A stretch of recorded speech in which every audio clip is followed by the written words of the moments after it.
2018 Volvo XC40 First Drive Review, the Masspirational crossover. Volvo spent decades producing sensibly sensuous sedans, blocky chopped roof coupes, slightly awkward hardtop convertibles, glass-backed shooting brakes and even a couple of ostensible sports cars. But if you ask average Americans about the brand, they'll tell you that the Swedish company is best known as producers of safe, reliable family haulers. With the introduction of the all-new, compact XC40, which we just drove through the urban, ex-urban, rural, mountainous and seaside stretches of Spain near Barcelona, Volvo completes a basic small-medium-large array in the crossover category. This gives consumers the range of choices that often, but in no way always, conforms to the before, mid and fully submerged stages of their familial development.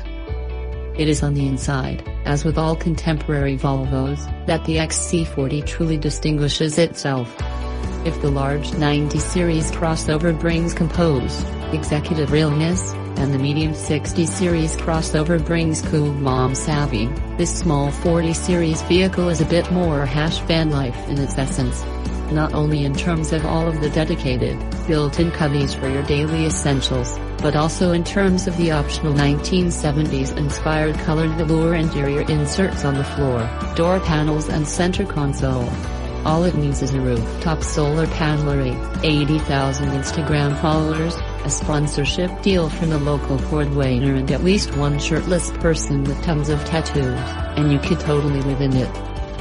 In terms of actual human driving, the XC40 is totally fine.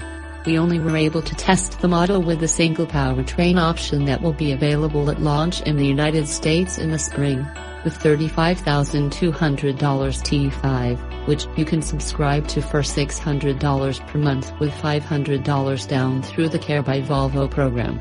This hosts the brand's singular engine, a 2.0-liter turbocharged four-cylinder, in this tune producing 250 horsepower and 258 pounds-to-foot of torque.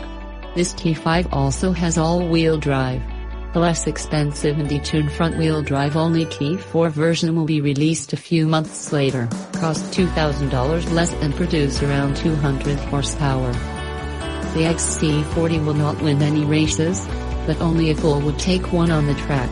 Aspirational cubes are not meant to be dynamic in that way. So long as they're competent on road, which this one truly is, peppy, punchy and eager like a 2-year-old Labradoodle, it's dumb to criticize them for not meeting some risible performance standard. That said, the more potent version that we drove will hustle to 60 miles per hour in just more than 6 seconds, a couple ticks slower than an X3 or Q5. But a few ticks faster than an X1 or a Q3, in case you want to be selective about which other childless couples to race for pinks on your way to the 365 market to stock up on stuffed feta chicken breasts. No. But if we're going to be basically living in this thing 4 hours a day because the only house we can afford is 2 hours away from the urban center where we work, then don't we deserve some minuscule moments of pleasure?